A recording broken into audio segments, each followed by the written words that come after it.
માઈ ભાગ ત્યાગ લક્ષાર્થ કરી જીવ ઈશ્વર માયનો ભેદ જમશે એમ શેષ વધારી દીધો બાપુ અને વધારે નક્કી કરે કે કોઈ તારું સ્વરૂપ શું છે, તારા સિવાય બીજો અખિલ બ્રહ્માંડ કોઈ નથી.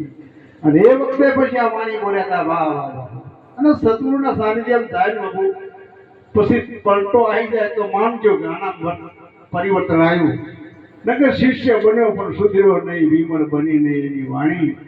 કાં તો એના ગુરુ જ્ઞાન વિના ના નકે પીવામાં આવ્યું હોય પાણી.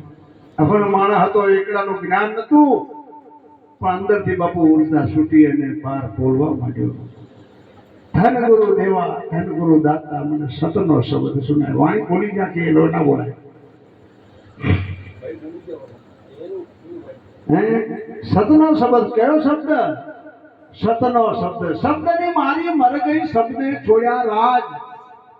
જેને જેને શબ્દ પીસાના એના સુધરી ગયા કાજ. આ શબ્દ વિચારવા શબ્દની મારી શબ્દ કોઈ એવો લાગી જાય ને બેટા માણસ મરી જાય, પણ મરી જાય પછી જોઈ ગયું.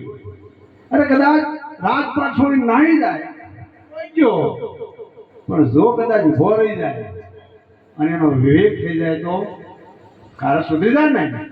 શબ્દની મારી મર ગઈ, શબ્દ છોડ્યા રાજ. જેને જેને શબ્દ પીસાને એના સુધરી ગયા કાજ.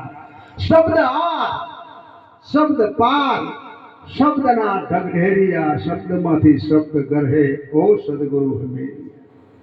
12 મહિના મોર કદાચ આપણે શબ્દ રૂપી વાતો કંઈ કરતા હોય, થોડુંક ઓછું બોલાણું હોય, એ બાપુ યાદ